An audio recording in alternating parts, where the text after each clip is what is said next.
Hello，想到第一组的朋友们，我们一起来看一下对方对你的想法，以及对这段关系的看法是什么？对方是怎么想的呢？好，首先呢，宝剑三，隐士。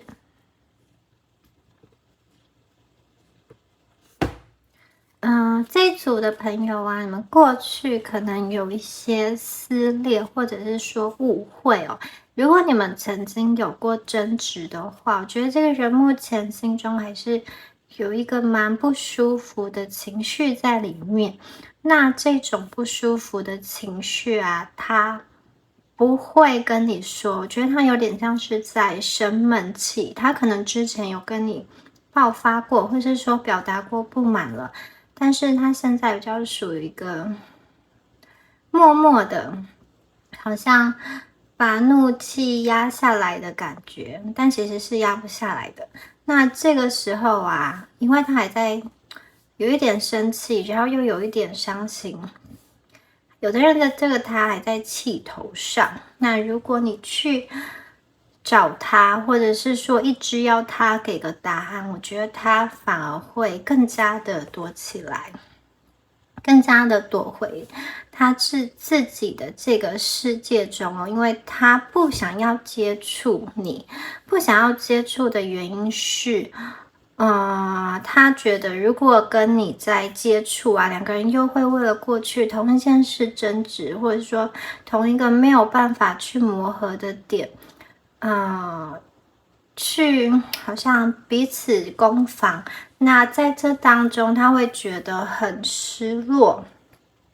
因为跟他的期待有一些落差，有可能是你们对他的要求他没有办法去做到。我觉得他的自尊心某一方面，在这个话语的或者说在相处的过程中啊，他的自尊心有一些地方，我觉得他是受损的。也许你们说的话是温和的，但是就是有一些点触碰到他的一个禁忌嘛，或者说触碰到他的一个信仰体系嘛。我觉得这个人目前他想要躲起来，躲在他的世界中，不是很想要去讲很多话的感觉。好，这两张牌哦，那我们再继续看一下圣杯四，好，圣杯10，两张圣杯的牌水。好，他的内心中有非常多的情绪，非常多的感觉哦。那这张牌感觉是有一个鸿沟，要达到这4个杯子啊，其实要跨越这个湍急的河川才能够达到，可是他目前好像没有装备，他没有救生筏，也没有船。如果他贸然的跳到这个湍急的河川中，可能会被冲走。他其实有想要跟你们去达成一个共识哦，他想要跟你们去就某一些问题啊，找到一个让两个人都可以舒服的方法哦。也许是他退一步，你退一步，各退一步，然后两个人都能够达到这个满意的一个点。那我觉得你们彼此之间的主题啊，或者是说在协商的东西啊，蛮多的，可能不只是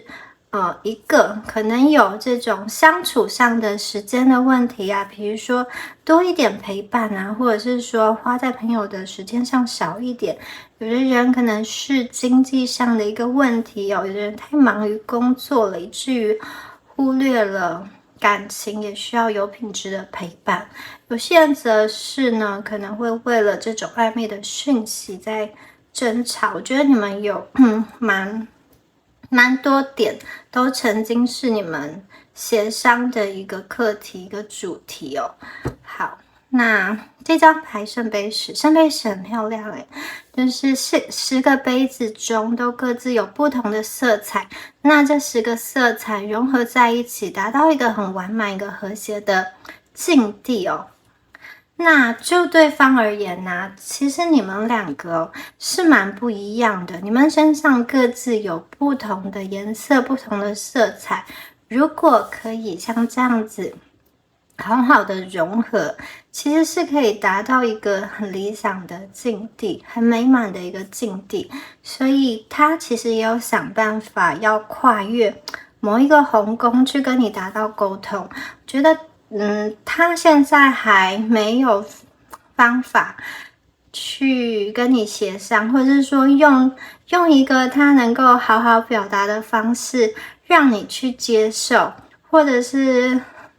让你可以去真正的去倾听到他内心的想法。但是2个人虽然都是有沟通的意愿，但是不知道要怎么去完成、达到以及做出那个结果。那他心里是有想的，但是他的行动力是比较迟缓的，因为我觉得他有一点闷闷不乐，甚至把自己关起来、封闭起来的感觉哦。有的人我觉得这个人他筑了一道蛮高的心墙在他这边，他的周围，你要达到他可能有一些困难哦。他其实在自我的沉思、自我的就是自我关闭期的这段时间，他会想这段感情的发展前后后，你说过的话以及他对你说过的话，你们的个性等等的，有点像是跑马灯一样，就是各种回忆、各种情境，在他的心中都是有一遍一遍的去播放的。那圣杯十啊，是一个就是在他感情中一个曾经梦想可以达到的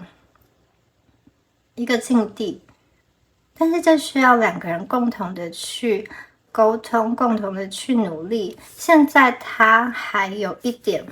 不知所措吧，要怎么样才能让2个人都达到圣杯十呢？好，正义牌。金币石，觉得这个人他是一个蛮有自己的思想跟有自己原则的人哦，违背他原则的事情他不会去做，以及对他不利的事情他也不会去做。那有的时候呢，他认为对的事情就是对的，你好像很难去改变他的体系跟思想。那我觉得对对方而言呢，这有的时候是一种择善固执，就是他会觉得说我是为了你好，我这样想呢，其实是为了顾全大局。甚至如果你们是分手的状态哦，他也会觉得说我今天做这个决定其实也是为你好，让你可以找到一个真正爱你的人，以及让你更开心更幸福的一个人。这虽然不是最好的决定但是是目前他所能够想出来最当时的情况中，他各种方法中，他觉得是最 OK 的一个，当然并不是最好，但是已经尽力了，这是他觉得最 OK 的一个选项。他至少他觉得他自己在感情中不是一个不负责任的一个状态哦。然后金币石，我觉得他蛮想要去获得很多很多的资源在他的生活中，以及可以把这样子的资源带入感情。这张牌啊，它讲的是内在跟外在的一个丰富跟稳定吧，就是生命是丰富的，不仅仅是外在的财富，还有他内在的一个稳定跟安全感。也就是说啊，我觉得这个人会觉得感情啊、关系啊，要达到一个稳定的状态哦，很重要的就是必须要在他自身身上去下功夫，他必须要有一个稳定的一个基础，因为如果他没有一个稳定的经济基础，其实他内在或者是说内心会很慌乱，他没有办法很安全的去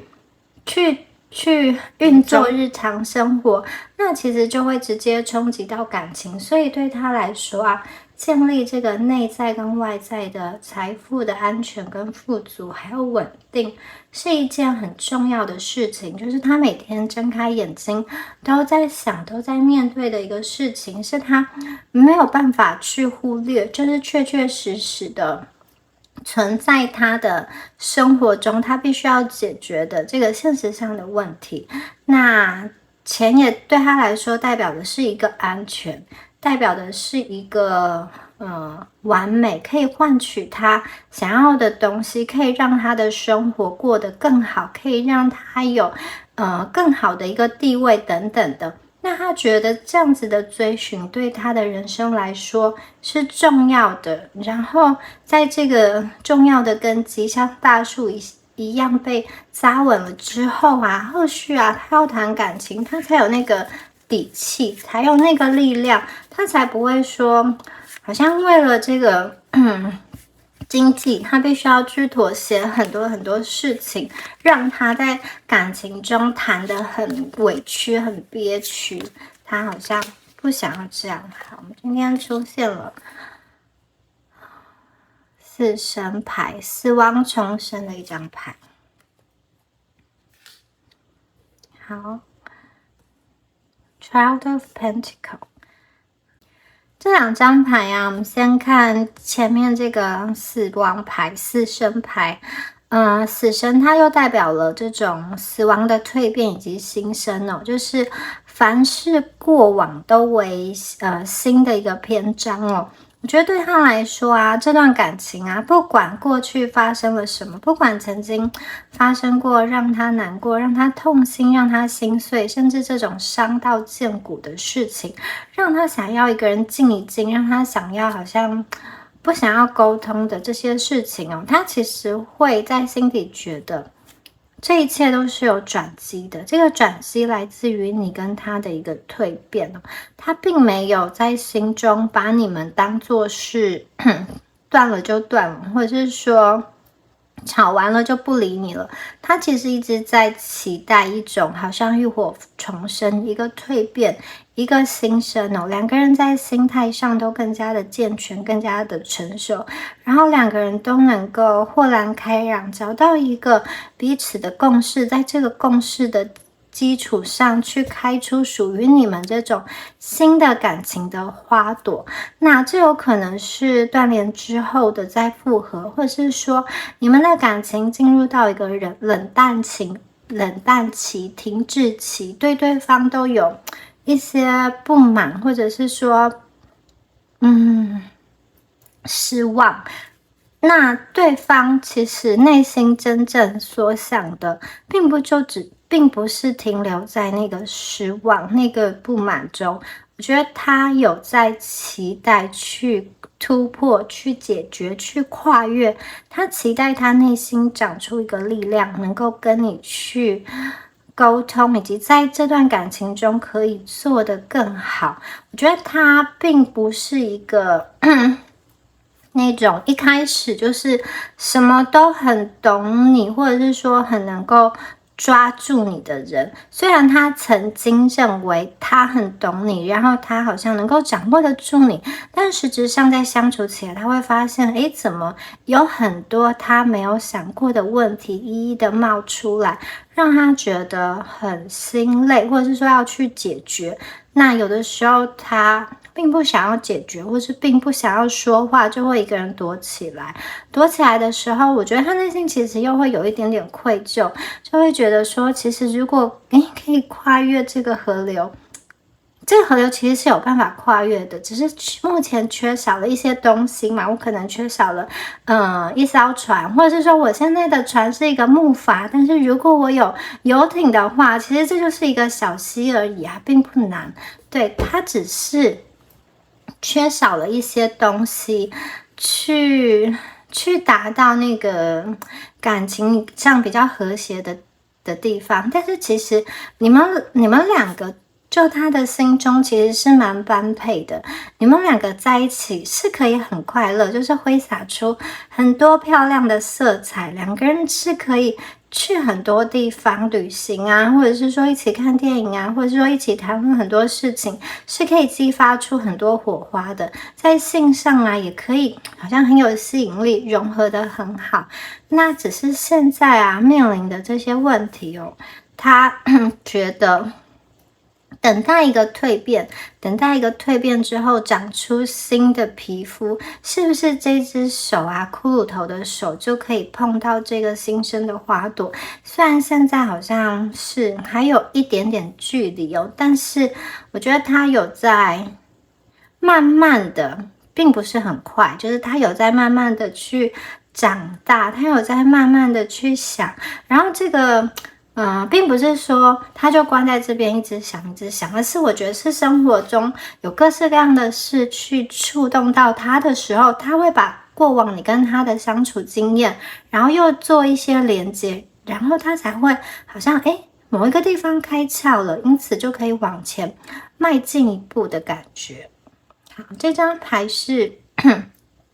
Child of Pentacle， 这个小小的熊，它拿着一个小小的金币哦。这张牌其实在讲的是，他内在深处有一个力量，使他在等待，而且他也在好像发现一个很好的机会，然后要从这个机会中去延伸，去做得更好。那这个想法目前还停留在他的潜意识中，他一直觉得说，其实到了最后啊，他可以透过他的努力，在他的周遭得到很好的一个东西，他可以透过他的努力长大成一个很大的熊，他手上的金币也可以越收集越多。那他收集到的这些金币啊，实际上的金钱啊，可以帮助他达到他想要的目标，以及他也希望在这个旅途上，他是受到很多人的支持的。那我觉得他一直都对周遭的机会抱持的很敞开的一个心情吧。如果你们要去接近他，或者是说你们背后的这个动机是爱他的，是对他好的话，我觉得他其实内心是对这样子一个机会敞开的。就是如果你们愿意去对他释出善意，他会是期待的，他会是接受的，然后他也会再看看有没有这样子的机会。那我觉得这边还有一个意思，就是他等待别人来，就是主动的对他吧。所以就是这段关系中啊，可能是要有你们主动比较多，但是他是对你们这个主动是敞开的，而且他会关注你们，看你们有没有动作。但是呢，你们对他的，如果你们对这段感情啊，或是说对你们两个接下来有一些发展上的计划的话，他会希望说你们这个计划是接地气的，然后是可以深思熟虑的，是可以解决你们过往面对的那些问题的。如果有这样子的一个方法，就是好像可以解决过去那些弯弯绕绕，或者说坎坷的那些情境的话，有一个让他豁然开朗的好像解方的话，我觉得他是对于这个提议非常的敞开的，因为他自己想不到也想不透。好，我们再来看一下哦。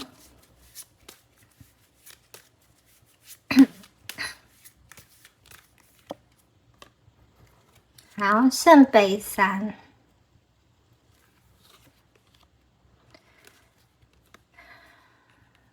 审判。圣杯3其实代表的是一个喜悦嘛，然后我在这边呢会觉得说，其实在这段关系中，两个人啊，各自的这个让你们快乐的事情啊，是一致的还是不一致的？如果比如说今天让你快乐的事情啊，会造成他的痛苦，或者是说他想要做的事情啊，你会觉得很麻烦，就是就是会不想要陪他去做嘛，或者是说你们两个都有共同的一个兴趣，然后两个人共同从事那个兴趣的时候会很快乐。我觉得这3种情况都有可能，你们有共同的这种兴趣，但是同时啊，你们两个又有一点在坚持说，我想要在这段感情中很舒服的话，对方其实会需要做一些牺牲，或者是说他想要在感情中获得更大的快乐的时候，你们必须要去做一些妥协，做一些牺牲。那在这个当中要怎么样子去调和呢？你们两个的这种快乐啊，可以为对方放弃到多少，或者是说可不可以很自然的两个人找出一个模式，让两个人都能够很舒服的去相处。那我觉得你们两个相聚的时间啊，是很珍贵的。如果说把它浪费在争执谁对谁错，或者是说在争执一些两个人相处的习惯啊、规矩啊，或者是有很多琐事来烦你们的话，那个快乐的感觉会不见。我觉得这张牌要告诉我们说，其实你们中间那个快乐的流动的那个很舒服的感觉是很重要的，两个人一定要好好的珍惜，好好的保护两个人的那种共鸣，那种交。那这其中啊，很重要的一点就是要去感谢，或者是说承认对方为你做的事情，即使那个和你本身期待的可能不一样，就是对方可能给你一个问候啊，你会觉得说，诶，这个问候好像没什么诚意啊，就是只是个图或是什么的，但是要感谢对方给你传达这个讯息，或者是说对方今天送你礼物啊，但是你就觉得，诶，这是什么？好像没有很用心，不是你喜欢的，就会觉得说很敷衍，但是还是要去对对方所为你做的事情感到感谢，他会觉得被鼓励。然后他也会觉得快乐。如果有这样子一个好的循环跟好的一个互动的话，我觉得你会在这段感情中得到一个很好的收获，然后这种喜悦流动的感觉会就是说会流的比较长。那你或者是他都要张开双眼去看见这段感情其实有很多幸运的成分在里面哦，不要太专注于那些你们两个的不同点、争执点跟磨合点，其实你们有很多快乐的元素可以互相的分享，而且你们两个的心啊是炙热的，是可以很兴奋的去打开，你们两个之间有很多事情都有好像共同的语言，可以一起庆祝，一起谈论，你们有那种共同的话题可以去交流，然后尽量多专注在这个方面，然后对对方表达感谢跟感恩。那我们看到最后一张牌啊，是20号的审判这一张牌哦。那我觉得审判它其实有代表的是一个他觉得被解放的感觉哦，就是虽然说这段感情啊初期经历的就是会可能有一些东西是需要他去打起精神去应付的，但是呢因为这段感情啊，曾经或者说初期给他的经验非常的美好，你对他曾经那么重要，或者说现在仍然是这么重要，所以他觉得这个是一个值得一试的方向哦，值得为你去走这一段路。然后虽然在这段路上有一些地方比较崎岖，比较泥泞，但是我觉得走到了最后，他会觉得如释重负，然后他会看到他所有的努力都是值得的。他会在这扇门之后呢，看到一个好像真正的宝藏，他一直在寻求的那种奇迹般的一个蜕变，或者是说一个心灵上的疗愈。因为我觉得他也试图在找他感情的一个方向以及答案哦，然后他也试图的在好像向你们靠近一点，再靠近一点，即使呢目前并没有一个答案，就是让他唾手可得去解开，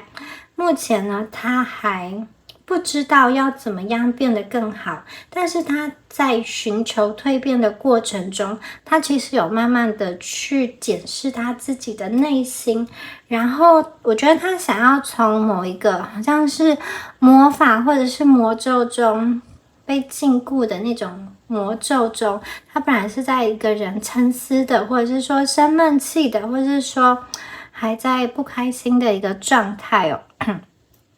其实要把它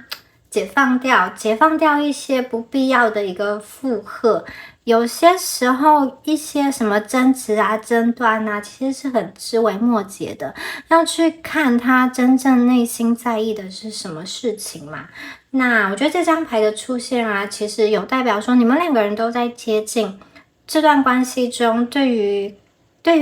你们两个来说，最真实、最重要的那个宝物是心中的那个宝藏，而不是某一种外在的形式。比如说，你一天要打几通电话给我啊，或者是说，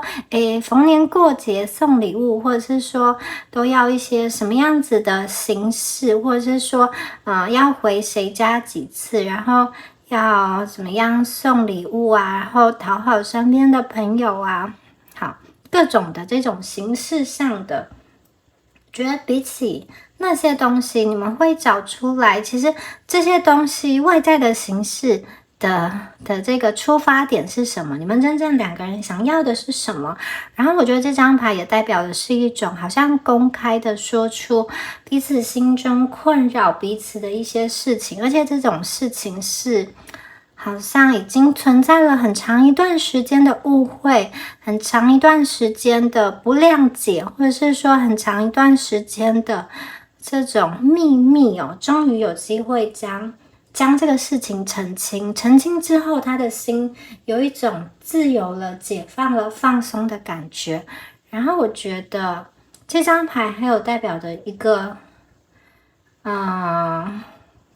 原谅吧，不知道是你原谅对方，还是对方原谅你？因为了这个原谅哦，其实我觉得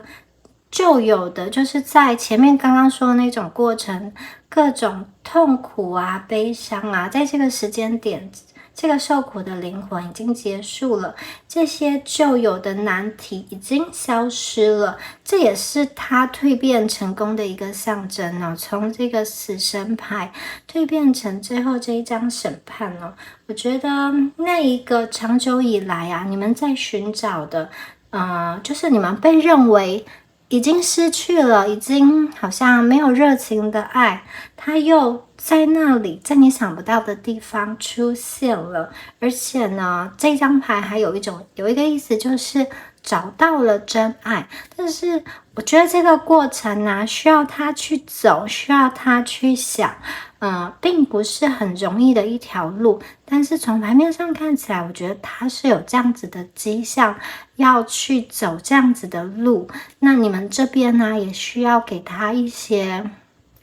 暗示，或者是明示，或者是说敞开，对于他跟他的相处感谢感恩，以及不要再好像他给你一件你就回一件给他，就是两个人的攻防，或者是说你就是完完全全的冷处理不理这个人。当然他可能现在这个情况，他需要静静，他需要空间，不大适合太去烦他，太去吵他。可是当他需要支持，或者是说，他跟你联络上，你们在某一个地方不期而遇的话，我觉得你要给他一个善意，至少让他觉得说，他还有脸去面对你，或者是说他还能够有这个跟你好好相处的这个机会，在他的脑海中这个机会是在的，但是你们不要自己把它抹灭掉了。好，以上啊就是有关第一组朋友们今天的解牌啦。那希望今天的解牌有帮助到大家哦。如果有任何想法的话，都欢迎在下方留言给我，每一则留言我都会看。那如果你觉得今天的解牌对你有帮助的话，也欢迎帮我按赞、分享跟订阅。那我们下次见喽！祝福选到第一组的观众朋友。拜拜。Hello，选到第二组的朋友们，我们一起来看一下你们的牌哦。对方对你们以及对这段关系的看法是什么呢？好，首先呢 ，Nine of Swords，Four of Cups。好，那我觉得宝剑九这张牌啊，其实有代表着一个他内心深处有一个失望的感觉，这个失望的感觉剥夺了他的一些喜悦，而且让他陷入了一个比较混乱的感觉。那我觉得有些人，如果你们是在这种暧昧的一个阶段哦，其实他好像在有点像是反对他自己吧，就是明明他很想要跟你告白，可是他又会觉得说，他有一点没有自信，就是说，我跟你告白会不会你就是不接受，或者说你身边有其他的一个追求者等等的。那我不一定要跟你告白啊，是不是我不要走这条路，做其他更好的选择，对我来说比较好呢？或者是说有的人他正在考虑说这段关系要继续还是要分开，然后有的时候他表面上做的跟他实际想的，我觉得好像并不是很一致，因为我觉得这里面，这张牌有一点就是有一些懊悔跟良心的一个谴责，就是我觉得他好像做出了一些决定，或者是说了一些话，让他有一点失眠的感觉，他非常的烦恼，好像我当初不应该那么说，我当初不应该那么做，这不是我的真意啊，但是他又很担心哦，他深深觉得不安。那这里面有一个意思，可能是他在担心你，但是他不敢去说，他可能在关心你一些事情，或者是他的想法跟你不一样，但是你们又很坚持，所以他不敢去打扰你，他不敢去告诉你等等的。那我觉得他的心中有一种害怕被遗弃，好像是说我说了真心话之后，我的这种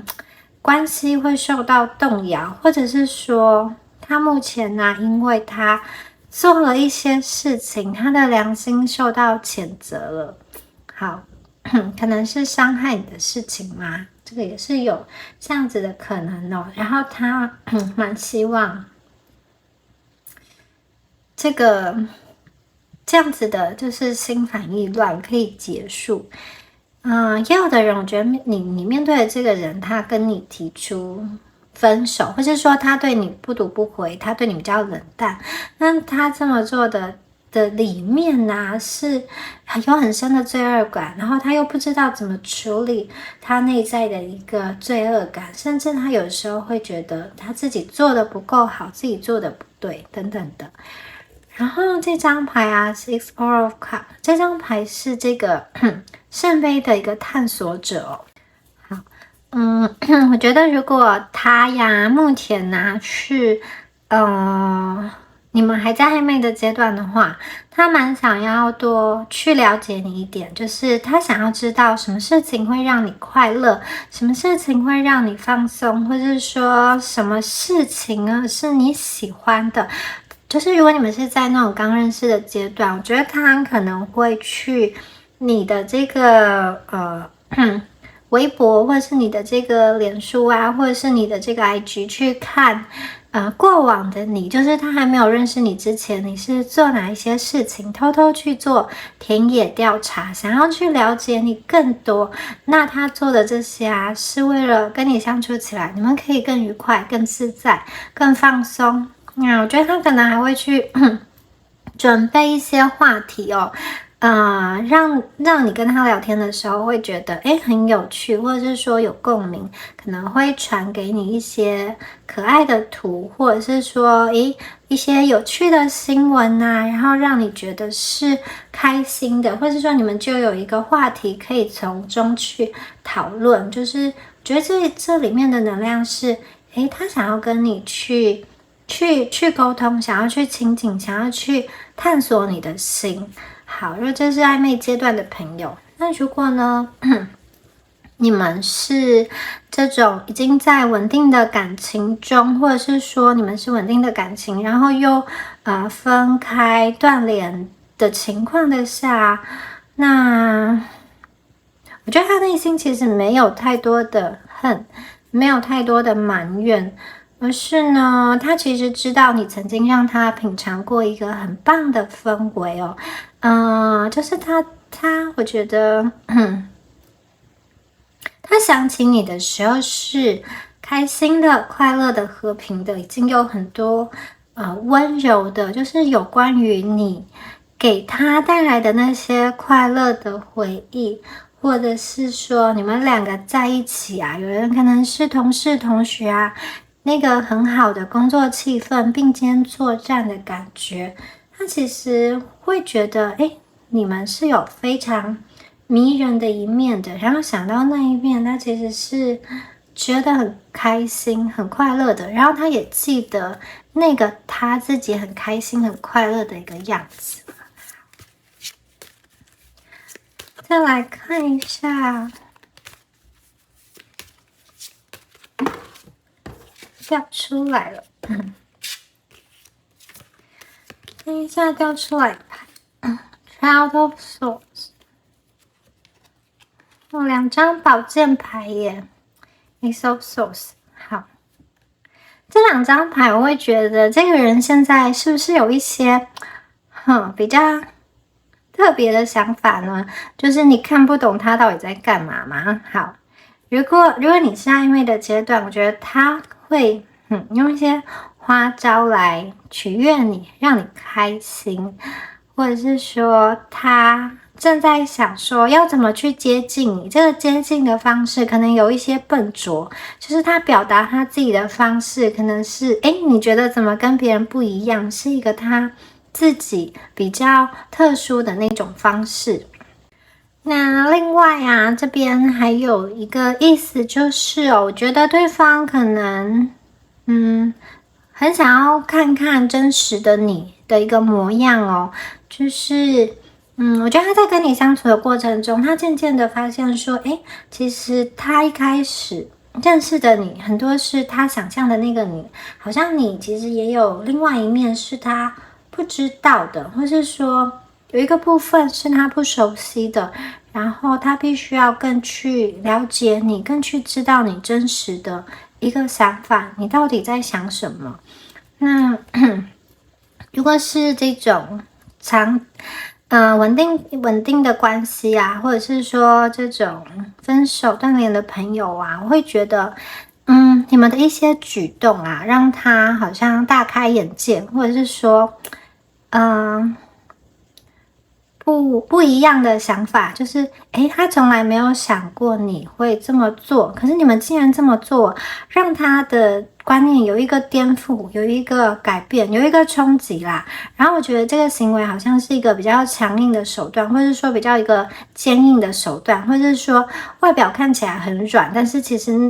那个执行力是很强的，就是你们的某一个做法、想法、说法或者是表达方式，让他觉得原来你们也会这样子去想哦，然后在这个当中啊，我觉得对他来说啊是有一些压力，然后有一个逆风的一个感觉，因为你们提出的这个想法、做法，或是说建议哦，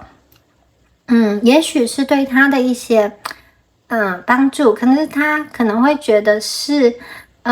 批评吧，就是如果他不理解的话，他必须要去换一个角度来看，才会去理解到你们这个其实是一个建议，是一个可以去帮助他的事情。但是如果他不理解，他会觉得这其实是一个批评。那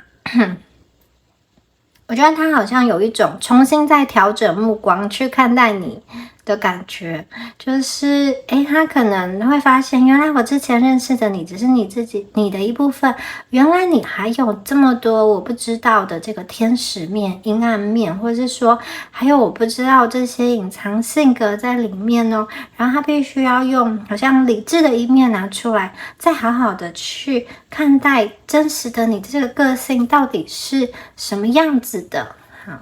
那旁边这张宝剑一啊，它其实代表的是，也是一个理智的牌啦。它好像在决断一些事情哦，有一把剑在它的内在的深处，然后它需要去找到这把智慧之剑，来去做一些比较清晰这种。好像决断，或者说比较客观的一个分析吧。然后分析之后呢，要做下一步的决定。所以，如果是在暧昧中的朋友啊，会觉得你们好像让他发现了不一样的一面哦。这个不一样的一面，也许是很惊喜，也许是很惊吓，都有可能。或是说他觉得，就是跟他想的不一样，蛮特别的这个一面。然后他好像在调整他看待你们的眼光。然后呢，他也在用他的头脑去思考，好像想要下一个决定。这个决定是可能是因为知道了你们的一些事情，所以他要再去接近你们的时候，他是不是应该要调整一些步伐跟步骤，或者是说他是不是要暂退一步？因为有的人他可能是发现，你们其实过往有一些情伤还在影响你们，你们好像还在这种言语之中，好像还有对某一个人的这种怀念跟影响，你们好像还在一个旧有关系的能量中，所以他这个时候他是不是为了保全自己要退一步呢？这个也是一种可能的一个决定哦。那他就是想要用他的这个智慧之剑去在这个方向中做出一条对他来说是比较好像正确的路吧。他试着要用他头脑这个清晰的洞见，好像希望可以把这段关系未来可能的走向跟选项都试想一遍。对，那这个就是这张牌出现的这个时间点是他还没有下决定，可是正用他的这个头脑去做一些清晰的判断。那决定是怎么样？我觉得目前还是一个保留的，因为他还在寻找一个比较聪明的做法，或者是说他想要去找出一个比较合理的决定，或者是他要了解你们更清楚一点再下决定。好，那如果是这种分手断联的朋友啊，刚刚说过了，我觉得他用不同，就是他用不同的角度来看待你，或者是说发现你不一样的一个面貌。也许是发现，你们跟他分开之后，你们有所改变，你们有所成长了，或者是说，他本来想说你们会哭着，就是苦苦挽回，结果没有，你们很潇洒，或者是说呢，你们的这一种，还对他保持的这种联系，或者是对他释出的善意啊。有一点感动到他，有一点说他觉得你其实没有那么爱他，但是看到你就是为他做这些事情啊，让他有一点就是对你们之前的想法不一样了。然后这个也影响到他对这段感情接下来要怎么走的一个决定的一个想法，就是他会把这件事情对你们新发现的这个不一样的观点纳入到他整个的分析思考中，然后试图再做出一个他觉得比较合理，或者是说对他比较有利的一个方向吧。对于关系要怎么走，不过是从他的角度去思考啦。又是宝剑 Elder of Swords。Guardian of Wands， 这个是权杖的守护者哦。好，一起来看一下这两张牌上面点。好，我觉得这里啊出现这个 Elder of Swords 这张牌啊，代表说，其实呢，也许这个人啊，某些时候啊，他会有一些批判，或者是说有一些。感觉上是不愿意去下一个承诺，或者说不愿意去推展关系哦。但是其实他，并不是这样子觉得他自己是一个这样子的人。就是也许你们会觉得他就是空口说白话，或者是说你讲的很多，但是你实际行动没有这样子。但是他自己不是这样子的认为，因为我觉得这个人啊，他有他自己对于人生的想法跟目标，以及他对于关系的想法跟目标。他觉得他想要去飞得更高，看得更远，然后在这个高跟远之下，是用他理智的头脑去决定的哦。他想要看清楚他生活中的每一个面向哦，然后再给每个面向中去做出一个好像合理的选择，或者说合理的一个解决方案，一个答案。那爱情啊，也是他生活中的面向之一哦，只有之一。所以，他想得很清楚我觉得。然后他也再去思考说，他的这个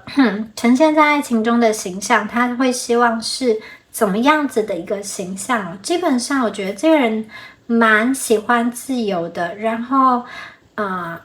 他不能够去忍受说跟对方太黏到没有自己的空间，就是没有那个距离感哦，好像所有的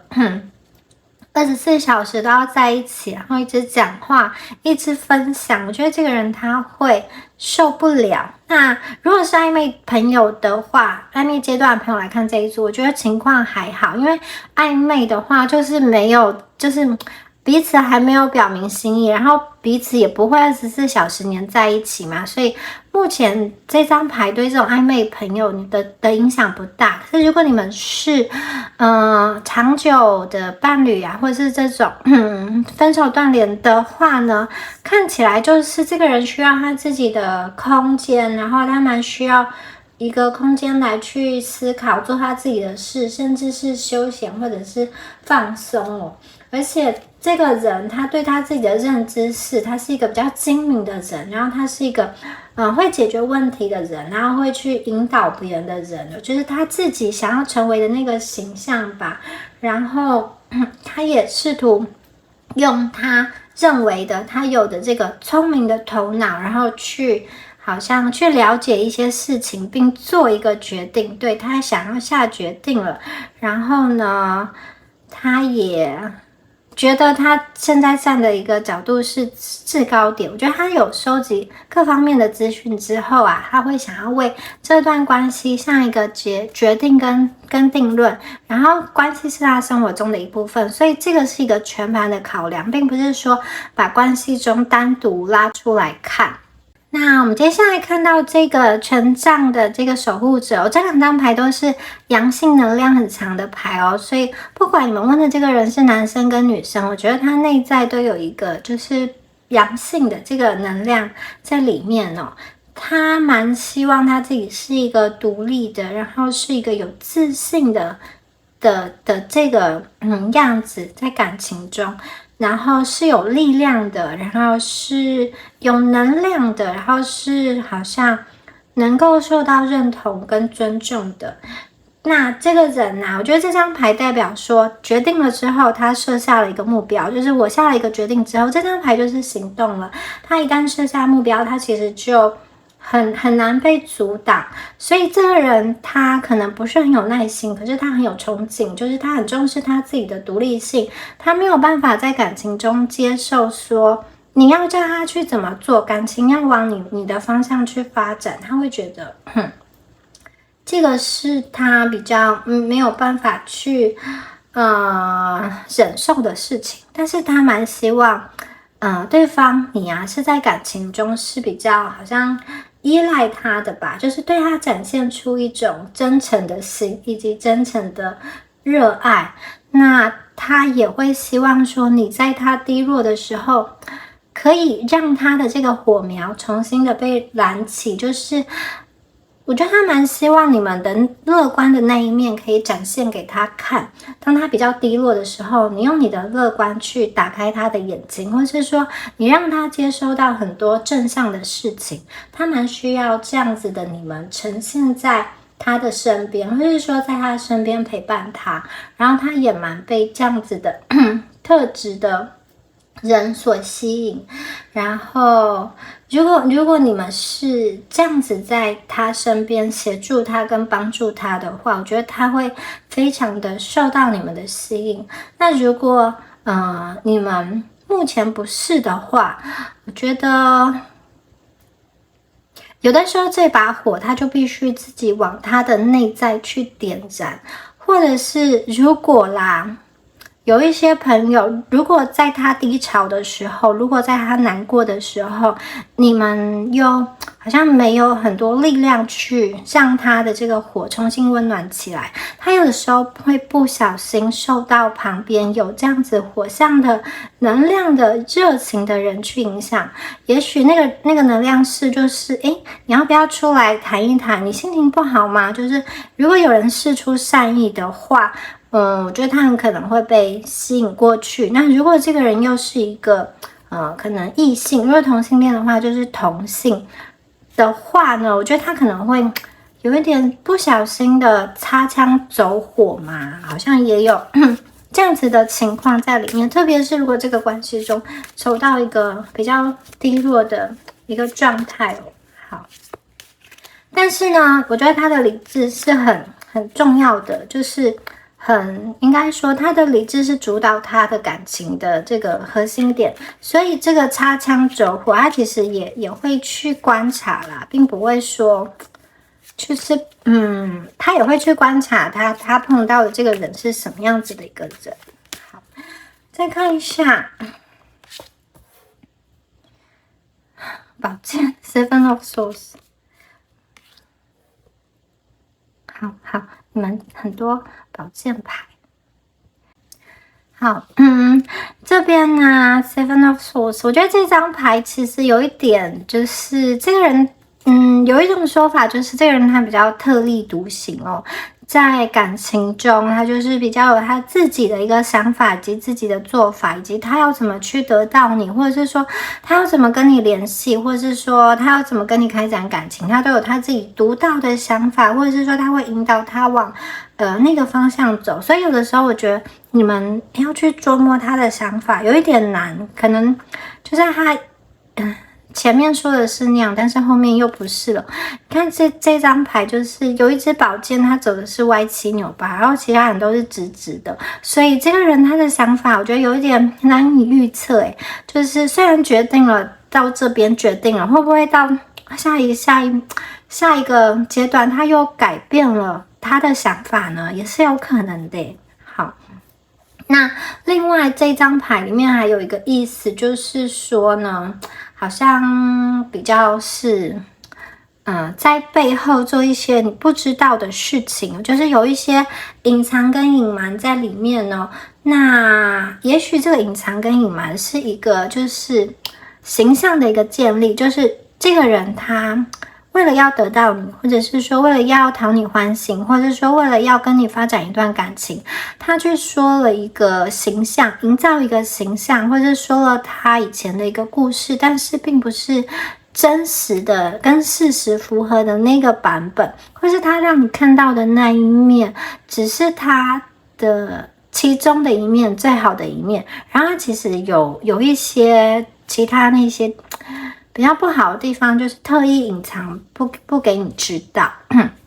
对，有一种代表是形象的包装。那有的朋友呢，我会觉得他抽到这一张牌啊，可能有的人在这段关系中他是属于比较规避责任的，也许在感情谈了不顺利，他就甩手就走，或者是说他就没有要跟你好好的找一个解决的方法。所以刚刚前面有说他其实很懊悔，就如果他曾经做了伤害你们、欺瞒你们的事情，他内心良心是不安的。那连接到这边呢，我觉得有一些朋友也有可能曾经因为另外一个人、另一个能量关系影响到你们这段感情，并且引起了你们的一些争执跟争吵哦。好，那宝剑皇后，这个宝剑的守护者啊，这张牌啊，其实有一种，我觉得这个人真的蛮需要空间的。从牌面上看起来，他甚至是会为了他的自由而战，会为了他的理想而战哦。他有的时候会拉出一个距离来哦，这个距离呢是让他觉得是一个舒服的距离，而且这个距离的重点在于他会觉得他自己是一个独立的，是一个可以清晰的想事情的人哦。我觉得他很怕陷入到一个感情的漩涡里。好，但他并不是一开始就这样。我觉得他曾经有想要自己跳进去，在感情的这个漩涡中去寻找一个和平快乐的方式哦。可是呢，到后来啊，我觉得他又回归了他本质那个比较需要距离的，比较有可能某方面比较冷淡，或者是说需要他很多空间去忙他自己想要做的事情，那他就会追求一个独立哦。然后他其实会很需要更多的一个自由，然后以及在太过黏腻的感情中去抽离他自己，他要为比较黏腻的这种关系中去带来一个新的，好像空气进入到这样子的关系中，因为我觉得他有他想要做的事情，然后他想要把他想要做的事情做好。如果他太沉溺于感情中，我觉得他会被影响，会被就是他为什么要这么独立？因为他就是其实他是一个情绪上容易被影响的人，但是他又有他人生要去完成的一个目标，所以他有的时候在感情中必须要去做一些抽离，他才能够在他所想要做的事情中多去好像保守他的这个能量哦，他才可以去运用他的这个能量去解决他生命中其他的领域的一个事情哦。所以看到这边呢，会觉得他在追求他的一个独立，他在追求他的一个空间。好，那我们再来看一下，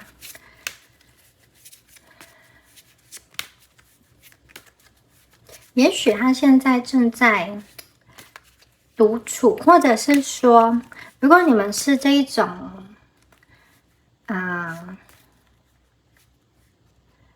情侣的关系啊，我觉得他会好像心态上要抽离，并不是说他这个抽离一定是身体上就是不跟你们见面，我觉得有的时候是他心态上必须要保持一个独立性。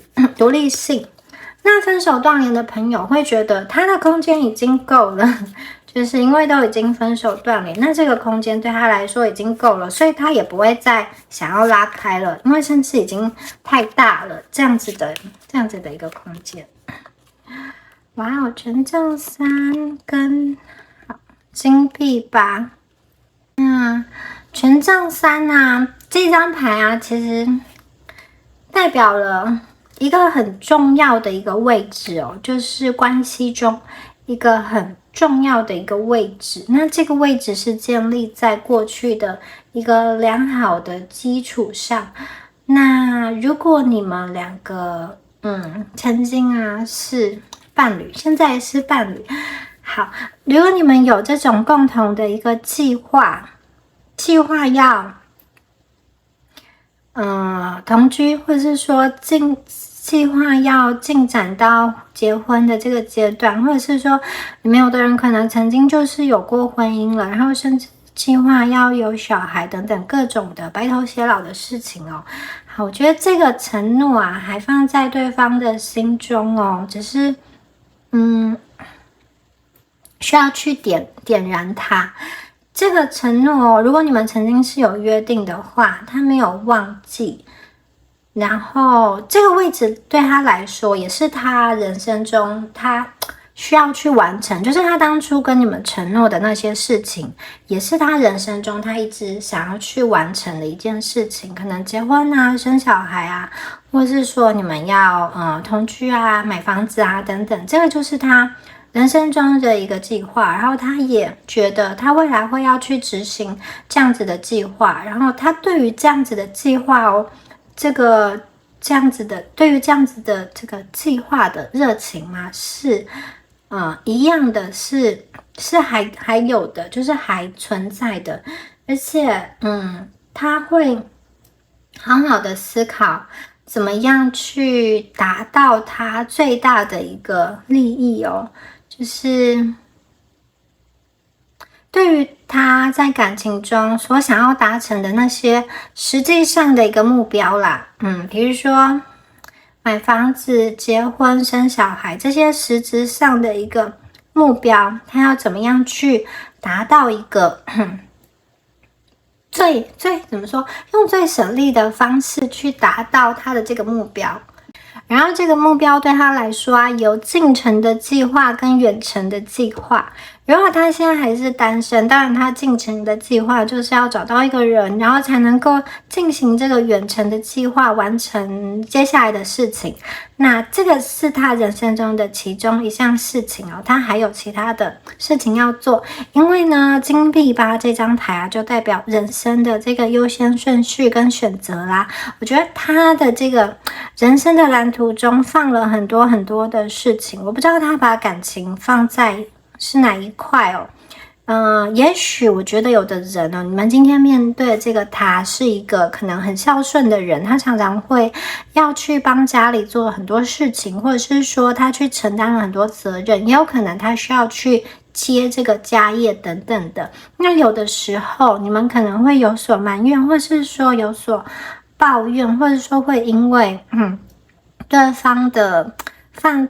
的这个说重心在他的家人，或者说其他的这个事情上，优先顺序可能不是把你放在第一位，你们会有一些不开心。那有的时候呢，其实你去成全他也是爱他的一种方式。就是如果对方觉得工作对他来说是很重要的事，你去成全他，你愿意去好像少一点跟他相处的时间，但是让他愿意去冲事业，然后你也不去吵他，甚至你帮忙他，你支持他，对方其实会把你的这个优先顺序自然而然的去提高然后呢，如果他今天就是放很多时间在照顾家人，然后你可能会觉得说，你都被忽略了，然后你的需求没有被满足，甚至你要因为他就是常常去照顾家人，你也必须要去协助他。你如果不开心的话，对他来说啊，他就会忽略你的不开心，甚至就是忽略你的这个顺位哦。因为我觉得有些事情对他来说就是根深蒂固。如果他的这种观念是那种长幼有序啊，他就会觉得说，对父母的孝顺跟尊重是很重要的。或者是说，如果他的观念就是工作很重要，对朋友要讲义气，这些东西有的时候不能去跟他抵触，而是要去成全他。我觉得如果你们愿意去成全他，其实反而会让你们在他心中的这个优先顺序的这个位置啊往上提升。所以从目前的牌面上来看，我觉得这个人人生中有很多待解决的事情。那个就是刚刚说的就是要进行那种人生旅途上就是成家立业啊，这个也是他人生规划中的一个部分。那对象是谁呢？其实从牌面上来说啊，我觉得如果你们曾经是情侣关系的话，他并没有完完全全的如果你们是这种分手断联的这种关系的话，他并没有完完全全的把是你们的可能性排除掉。那如果呢，你们是情侣关系的话，我觉得他其实就会把你放在他的人生的蓝图上，只是可能某些时候他会比较冷淡，他会需要他的独立的那个空间，以及有的时候他可能会忽略你们，因为他在他的优先顺序上，感情如果不是目前中最大的这个金币的话，他确实可能会为了去追求其他的金币而稍微对你们比较冷淡，是有这样子的迹象。但是呢，稳定关系的朋友，其实你们不用太担心，一切都在他的规划中。好，那以上啊就是有关第二组朋友们你们今天的解牌啦，希望今天的解牌对你们有帮助哦。那如果有任何想法的话，都欢迎在下方留言，每一则留言我都会看。如果你喜欢今天的影片的话，欢迎帮我按赞、订阅跟分享。那就祝福选到第2组的观众朋友，我们下次见，拜拜。Hello， 选到第3组的朋友们，大家好，我们一起来看一下他对你还有对这段关系的想法哦。哇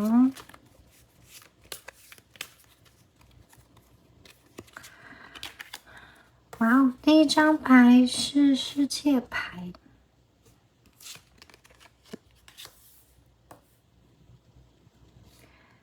第2张牌是正义牌。那我觉得这个人呢，他在感情中好像一直都在寻找一个家，就是一个他心目中理想的家的一个模样哦。那不知道你对他心目中的这个家的想法有没有什么了解？他可能就是对于他在这个家中应该要扮演什么样子的角色，还有自己的想法哦。有的人可能因为她是女生啊，她可能是希望她结婚之后还是这种就是职业妇女。那有的人可能希望她是家庭主妇，就是她希望她跟她的这个另外一半，她跟她的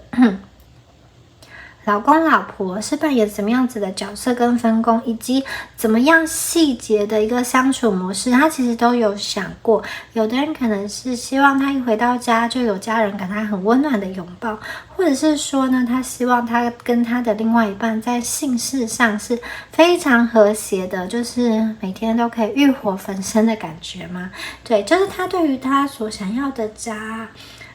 他其实有他心中的一个想法，一个理想哦。那他绝对会希望在这段关系中是一个好像之后可以延伸到一个家庭的，就是在这段关系中，他要让他觉得他自己是舒服的，可以去完全的投入在里面的，可以去跟你达到一个更大的合一跟完整，这个才是他心中所想的一个理想的关系的一个样貌哦。那你们必须要好像去明白他真正想要的是什么，因为啊，当你们表现出他所他所期待的那种形象的话，他其实会对于你们会有一个很深的一个确定感，然后很想要去得到你们来迈向他所谓的完整。但是我这边说的是，如果你们可以去扮演他所想要的那个形象，或者说你们真实的期待的家也跟他所想要的那个家是一样的话，我觉得你们可以这么做。但是如果你跟他接触的时候发现，他对于家的这个期待跟你有蛮大的落差的话，你可能就要去思考一下了。好，我们第2张牌啊，看到的是正义牌哦。正义牌代表说，其实这个人对于这个感情的想法就是他要怎么走。好，他觉得这个路线他是自己决定的，那有什么这个结果后果他也会自己承担。那他的基本思想会觉得说，在感情中我越努力越真诚，他其实就会得到一个好的结果，就是他的信念是这样子想的。然后我觉得他对于感情的脚步伐也是一个蛮谨慎的做决定，蛮谨慎在想，以及蛮谨慎在做决定。然后他内心深处有一种要怎么收获就怎么栽，所以呢，他会觉得说，我今天投入了这些感情，我也希望我收到一定的回馈，就是我也需要看到你的一个付出跟回馈我投入了爱，我也希望被爱。他觉得这才是他感情中一个理想的一个流动，然后他会蛮觉得他自己是一个负责任的人，并且他会试图的去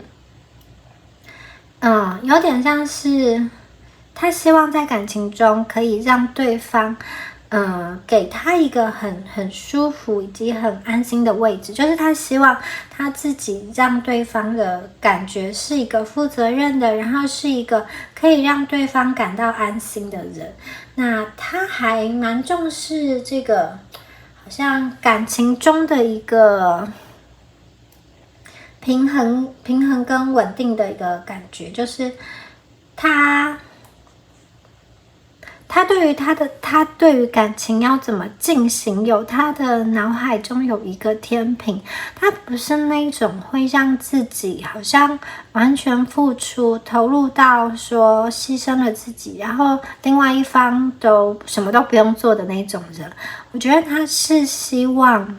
感情是要有所回报的，他可以多爱你一点，但是你一定要让他感受到被爱，就是这个是不可或缺的，就是你们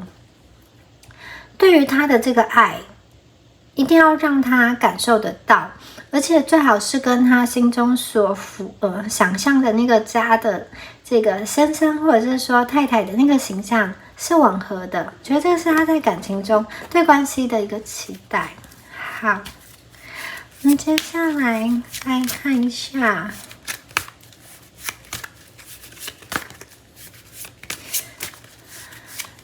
方的想法。好，圣杯一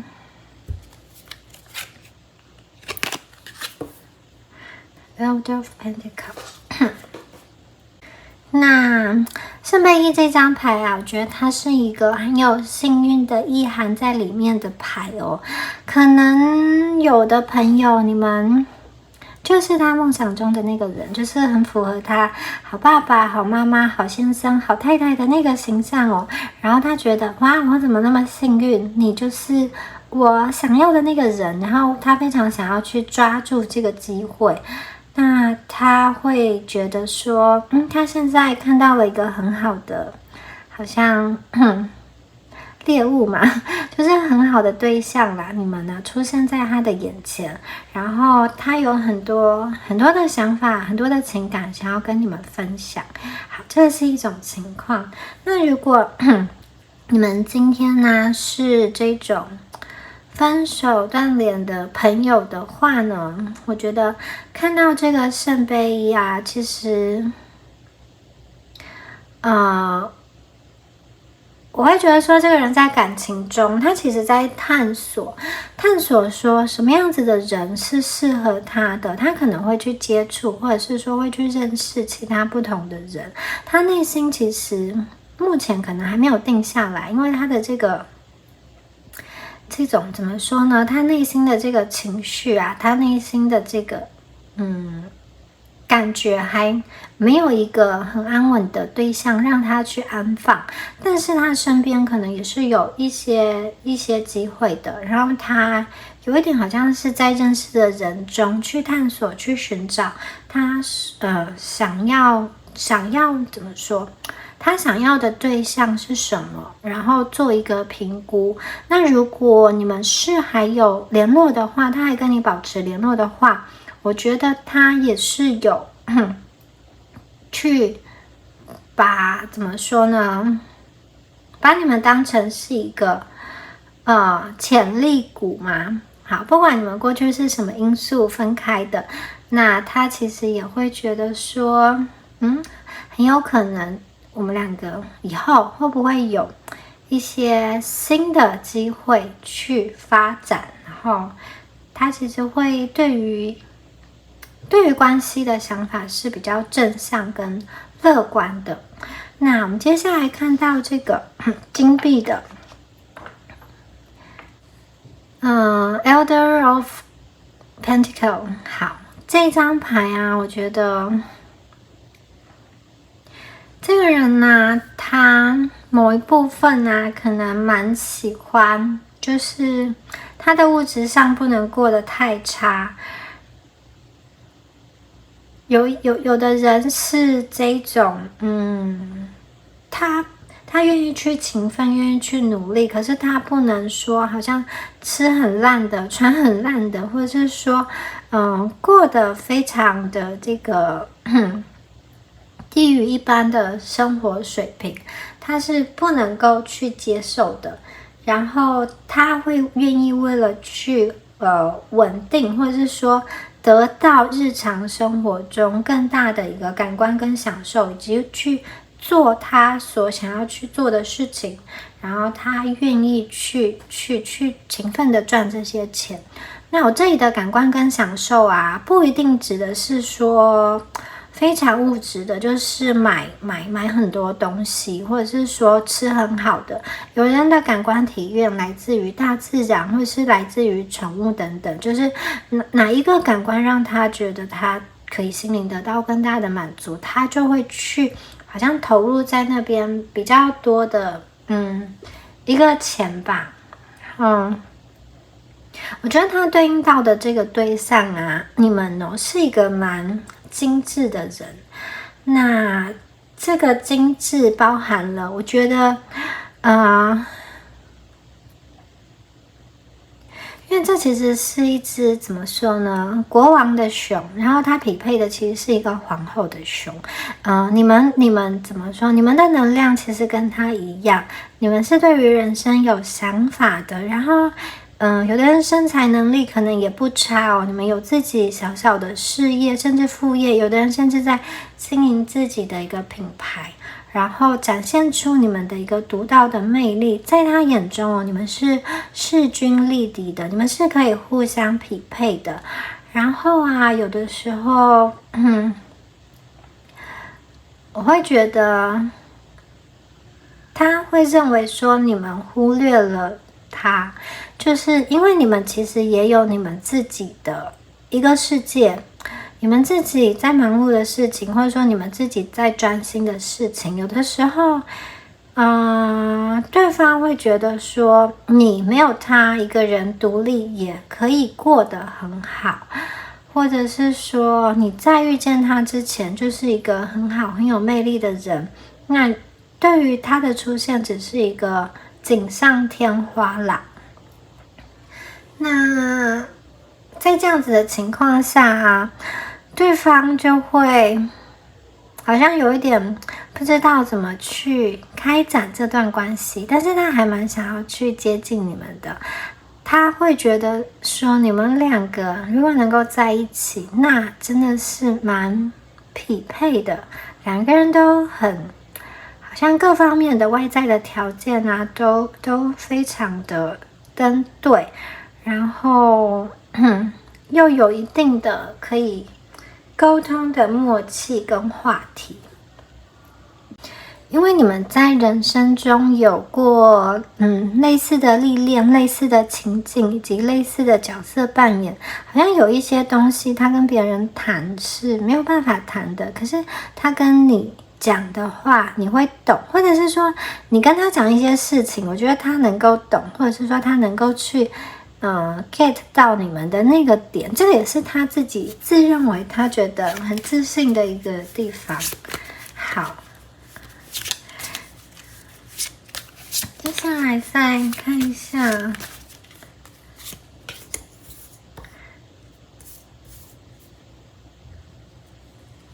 圣杯的守护者 Eight of Wands。 好，上面一点。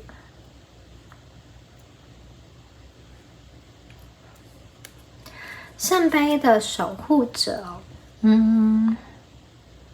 其实有的时候啊，就是对于这个人来说啊，在人生中遭遇了挫折，这些话是他想要跟你们讲的，有点像是如果你在人生中遭遇了某些挫折，你可能不一定要在让你很痛的那个地方去爬起来，就是明明那个地方就是让你流血，让你不舒服，你为什么一定要在同样的一个地方去一定要从那边去重新开始？你其实可以去选择一条比较容易的路，比较不会让你跌倒跟流血的路，去在那边再站起来，因为反正最后都是要站起来，与其在一个比较艰难的地方站起来，不如呢你们移到一个比较容易的地方去站起来，再往前走。那我觉得他其实会蛮心疼你们，就是如果你们在环境中曾经有受到过一些不被理解、不被谅解，或是说有被朋友背叛，或是说坏话的那种情境的话，我觉得他其实蛮心疼你们，然后也蛮想要去同理你们的那些受伤、那些难过。有的人可能甚至是被家中的这个长辈，就是很亲的那种长辈，用言语或者说用行为伤害过，然后我觉得他非常想要去保护你们，保护你们那个内在受伤的那个小孩子，然后这一部分他觉得他很心疼你们，然后他也蛮希望他可以用他的力量来守候你们。虽然不知道你们交汇的时间是多长，有的人很短，有的人很长，有的人正在继续进行下去。我觉得在就是至少他在你身边的时光，他在跟你相处的那些时光，如果他知道了这些事情哦，或者是说他无意间感知到这些事情，我觉得他内心是非常非常的心疼你们的。然后接下来啊，进入到权杖8的这一张牌哦。权杖8的这张牌啊，我觉得有些朋友啊，你们如果是这种网恋哦，就是如果之前一直卡住，因为疫情没有办法见面哦，这张牌有一点代表说，卡住的地方好像变得比较顺畅了。就是我觉得，如果你们之前有过一些阻碍的话，现在呢，好像你们一直在等待去冲破的那个阻碍的机会，终于到来了，而且是一个比较好的消息，或者是说突然降临的这个好消息来到你们身边。那有的人如果是分手断联的朋友，我会觉得你很可能在某一个时刻跟这个人不期而遇，这个可能是收到他的一个讯息，或者是真的就是在路上看到他，或者是你们会经由好像朋友的朋友中间的那个关联，你会发现你跟他又有某种程度的牵连联系上了，或者是在网络上的一个联系。我觉得这张牌对于感情是好的，那对于双方的沟通啊，好像有一种过往的那种，如果是有一种比较停滞，或者是说比较冷冻的状况，这张牌绝对是一个动起来的牌。那如果你们本来的关系就还不错，我觉得这张牌会更加的表示说关系会引导到一个更上一层更好的结果，对方会对你的热情更加的释放，关系中啊会有一个新的能量进来哦。你不要感到太惊讶，如果这个新的能量来了之后，你可以你可以去等待它，你可以去观察它在现有的关系中会有什么样子的变化，然后它会以一个好像很有活力的方式给你带来意外的惊喜。那这是你跟他想都没有想到的那种惊喜，就是有一个机缘，好像之前没有办法解决的事情将被突破，将被解决了。那我觉得这个也是他会让他很开心的一件事情，或者说很释怀的一件事情哦。也许是两个人的误会说开了，然后沟通了，放下了，然后两个人有点像说在眼泪中释怀了，也有可能。好，宝剑5，好，圣杯10。好，那首先我们先来看一下宝剑5。宝剑5这张牌啊，它其实代表说，曾经受到的伤害已经结束咯，曾经的这些愤怒啊、冲突啊已经结束咯，曾经的这些好像生气啊，或者是说觉得自己在关系中是一个受害者，这些东西都过去了，就是这些的创伤已经已经在过去，不知道它还有没有完结，但是在时间点上，它就已经是一件过去的事情了。然后我觉得刚刚说的这个好的消息啊，也有可能是说对方啊跟你会用一个比较健康的方式来处理。如果感情中曾经有过冲突的话，并且找到一个比较双方能够接受的一个解决方案，那这个解决方案甚至是你过去想都没有想过，对方既然会有这样子的提议，既然会给你这样子的退让，会给你这么好像好的一个承诺吧，你觉得他可能会死守着某些点不放，但是他既然愿意等等的，那我觉得这张牌有一种压抑了太久没有被解决的冲突被爆开来，就是碎裂之后呢，它其实就被放下了，被好像搁置一边了，被放到另外一边去了。然后啊，两个人曾经用很大的力量来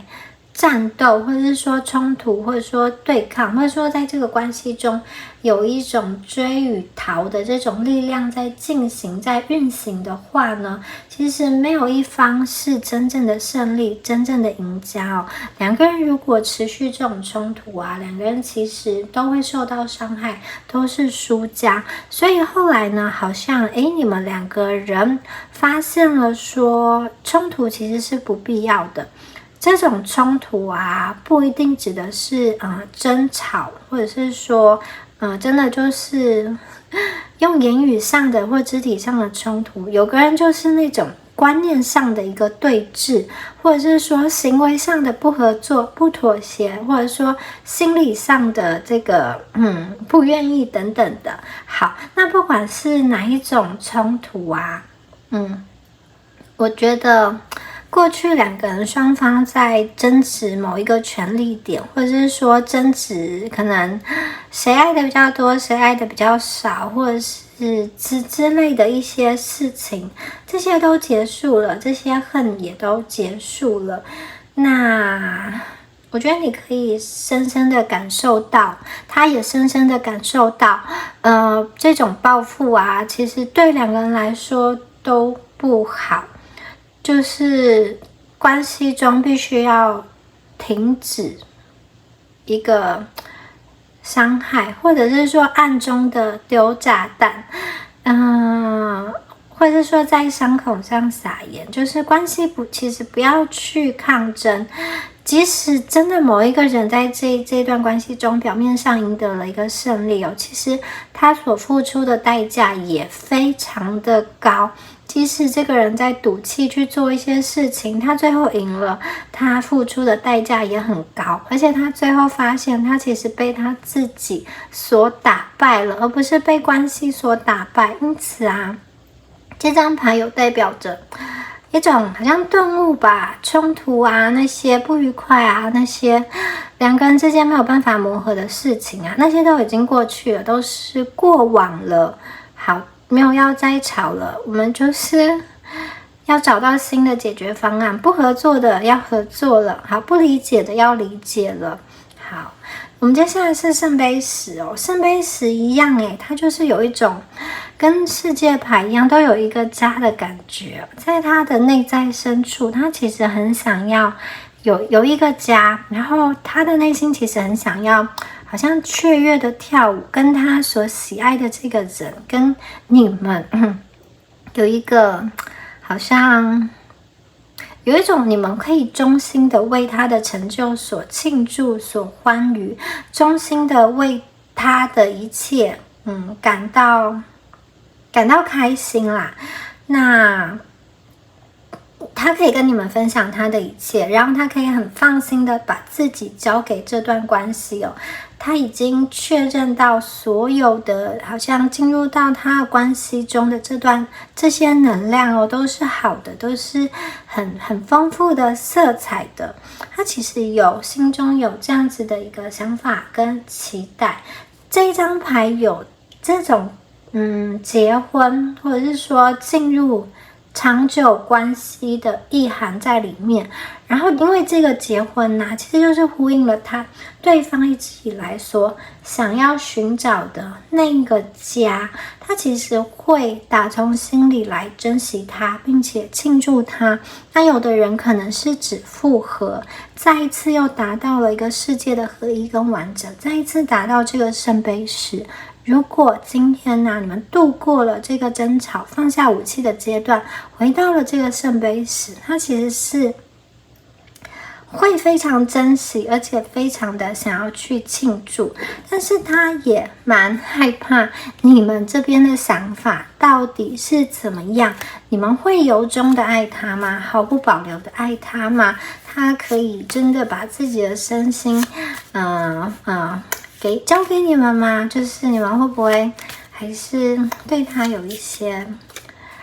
不谅解的地方呢？好，接下来再看一下最后2张牌哦。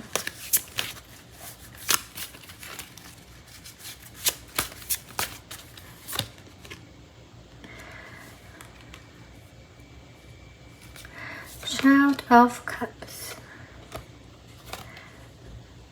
Ten of Swords。 好，来看一下这2张牌。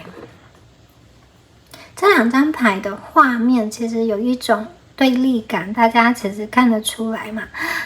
右边这一张 Ten of Swords 宝剑十，它感觉就是一个比较撕裂。那左边这一张牌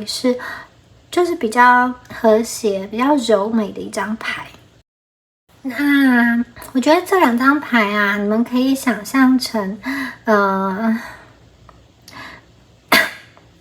左边这张牌其实代表爱的宣言，他内心中有一部分其实非常渴望着跟你们亲近，渴望着跟你们的关系是充满和平跟爱的。在他的潜意识中，他其实有这样子的一个想法，然后他也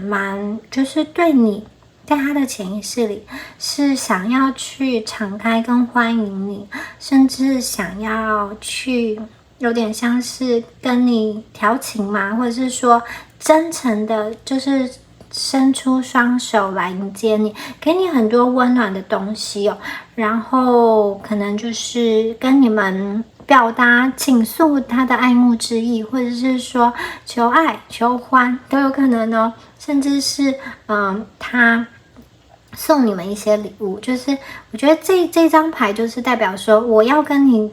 进展，然后希望你也给我回应。然后如果是分手断联的朋友，这张牌代表意思就是我要跟你修好，然后我希望得到好的一个回应。然后如果可以得到好的回应，我甚至是会跟你们求婚，然后我会达到一个我想要的家。这个人想要的就是往那个方向走，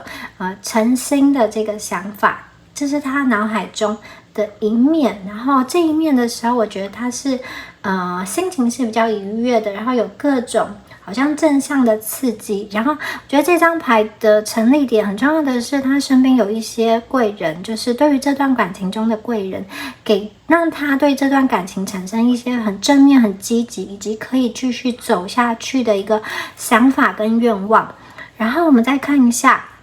其实宝剑十这张牌啊，它倾向突然结束一些事情，无预警的去结束掉，下定决心要把它切断。也就是说，如果今天呢，他的思想走到一个比较阴暗的地方，如果他觉得这段感情接下来是没有办法发展的话哦，好，他试过了没有办法，他会将一切清理干净，然后一切对你来说好像会突然的结束，或者是说断掉。也就是说，如果他觉得跟你们的这段感情最后没有办法达到他想要的那个家，他想要的圣杯十，他所想要的世界，就是他心中理想的那个家庭的模样哦，他也会做出一个快速的决定。在这个决定，他会画出一条清楚的界限。你可能会感觉到对方突然的一个转变，也许是突然的一个分开。就是我觉得目前这个人的阶段就是我要就全部都要，我不要就全部都要，我中间没有拖泥带水的灰色地带。我今天要你，我就对你很好，我全部都要你，你就赶快到我的生活中，我们继续发展，我们就是往圣杯十，我们往家的方向走。如果他今天觉得这段感情，我试过了，没有办法了，然后呢，我觉得失望了，他可能会跟你说抱歉，我打扰了你的生活，我闯入了你的生活，我今天我要离开，我要将我所有的那个气味都抽离掉，就是整个关系都结束掉，整个自己都把它抽离掉，就是他会有一个很清楚的一个划分。那甚至呢，他可能自己会去破坏这段感情，让他好像明明可以不要结束的这么心痛心碎，但是他却用一个好像10支宝剑在这个树桩上不断的去好像切割啊，让这个树桩其实被切得很痛。其实明明结束也可以不要让双方都那么痛，但是他好像不知道为什么就是有一个非黑即白，就是要让他自己也觉得我不要再对你有任何一丝幻想，可能机会，我就是把好像分开分得很难看，或者是说就是把话说得很死，因为要让他自己告诉自己也不要有后退了，因为他的人生就是对于这个家有一个很明确的目标。如果你今天没有办法跟他走到他所想要的那段关系或者是说这中间有一些无法磨合的障碍、阻碍跟一个就是无论现阶段看起来无论双方怎么努力都没有办法克服的坎，他就会好像狠下心来把一切都切断，划清界限，结束掉，然后让他自己可以远离这种感情的沉溺，或者是说感情的枷锁。他借由他的这个很绝的行为，让他的内心得到一个释放跟解放。对，所以我觉得这2张牌的出现，就是要么就很好，要么他就会画出一个界限，全部都要，或是全部都抽离，都不要。好，这就是第3组朋友目前我从牌面上看到的状况那希望大家就是找到牌中跟你有符合的这个情况下去聆听。那如果你觉得今天的解牌对你有帮助的话，也欢迎帮我按赞、分享跟留言，或者是说如果你们有任何想法，或者是说觉得解说不清楚的地方，你们也可以在下方留言跟我说，每一则留言我都会看。好，那就祝福选到第3组的观众朋友咯，希望今天的解牌对你们有帮助。那我们就下次见，拜拜。